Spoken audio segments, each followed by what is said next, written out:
Growing up with a lot of family under one roof, I didn't have much say in my space. I'd say my room was more functional, definitely not practical. So I never thought about designing it, not once, until now.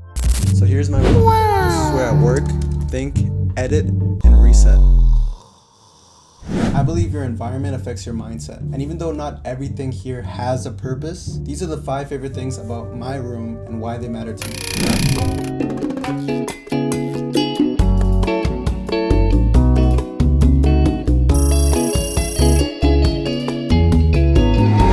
First thing is my diffuser. It might sound small, but honestly it changes the whole vibe of the room. I use it almost all day, every day. I'm not sure if that's a good thing to do, but I just do. People say it's meant to calm you down, but for me it's more about being locked in and getting work done. As for the scent, I usually go for something clean, like this bottle I got called After the Rain. I didn't want anything overpowering, it just adds to the atmosphere. For me, it's less about relaxing and more about intention. When it's on, the room feels like it's set up for work, like it puts me in that grind mindset, like I'm moving towards something. I'm not gonna lie, it also just looks cool. The aesthetic matters to me and it makes my place feel unique. It's one of those small things that doesn't seem important, but those small things make a big difference. The second favorite thing in my room is my LED lights. Lighting makes a huge difference in how a space feels. I like being able to control the vibe depending on what I'm doing, whether I'm editing, thinking, or just chilling. Some nights after a stressful day, I need calm. Other nights, I need energy. Me being able to switch that up makes the room feel more alive and personal, not just another place I sleep. I also love how convenient they are. With the Hue app, I can control everything from my phone. During the day, I let natural light inside. But at night, everything changes. LEDs are on, diffuser's going. That's my default setup. We've talked about the diffuser and we've talked about the LEDs, but the third thing, and probably the most important, is my desk. This is where most of the work happens. Planning, editing, writing things down, everything starts here, from late nights to early mornings. I try to keep it clean and simple because clutter distracts me. When my desk is organized, my mind feels organized too. It helps me stay disciplined and separates work from rest. I remember when I first bought this desk, I actually thought it was too big, but now that it's settled into my space, I wouldn't want it any other way. I honestly couldn't ask for a better setup. Well, a PC would be nice. This desk represents me. Most people don't see the hours spent sitting here, showing up even when I'm not all that motivated. And even though I'm really happy with it, trust me, there's still so much more I want to do. I haven't fully planned it yet, but I want to eventually add custom cabinets underneath and clear up the wiring. Maybe even open up a port so I'm not constantly reaching under the desk for outlets, my phone, or the lights. And this setup is still a work in progress. The fourth thing in my room is this yellow beanbag couch.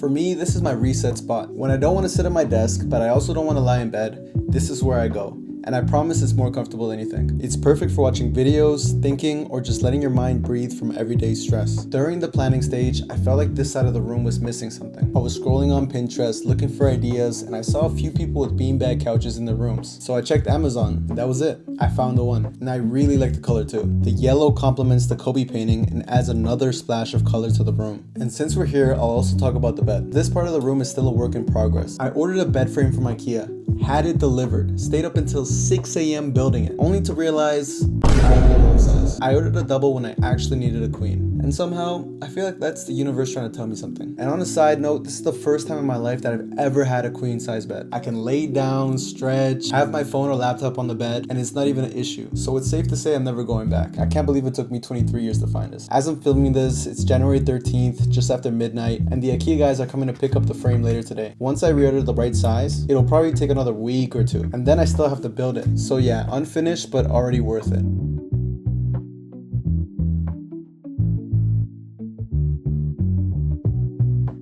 Alright, so before we move on to number 5, I got some honorable mentions. So far, we've gone over the diffuser, the LED lights, the desk, the yellow beanbag couch, the bed. There are a few things that didn't make the official list. Still important, but not top 5. At number 4, I'm going to give it to this mini corner desk. Now, this one I actually moved since the last video because I had zero access to walk to that corner before. And honestly, it just makes more sense. I bought this desk with the idea of switching environments without having to leave the room. Alright, so in my head, I imagined snow falling, laptop open, hot chocolate on the side.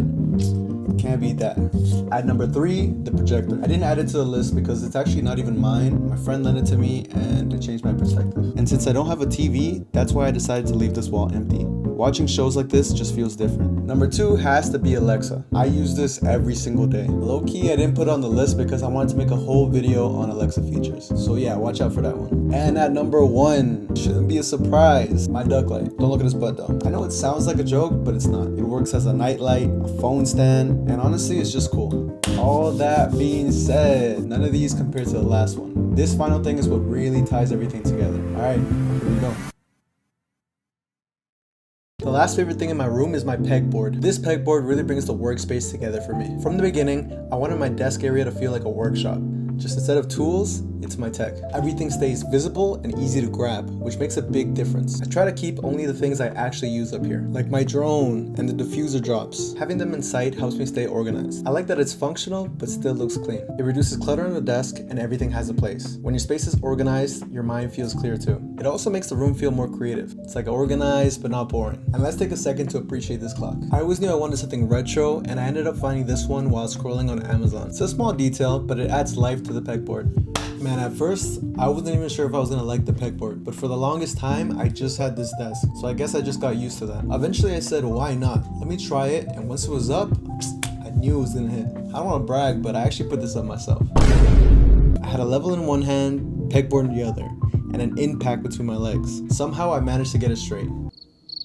At least I think it's straight. Later on, I added the shelves above, and I'm so glad I did, because that's when everything finally came together.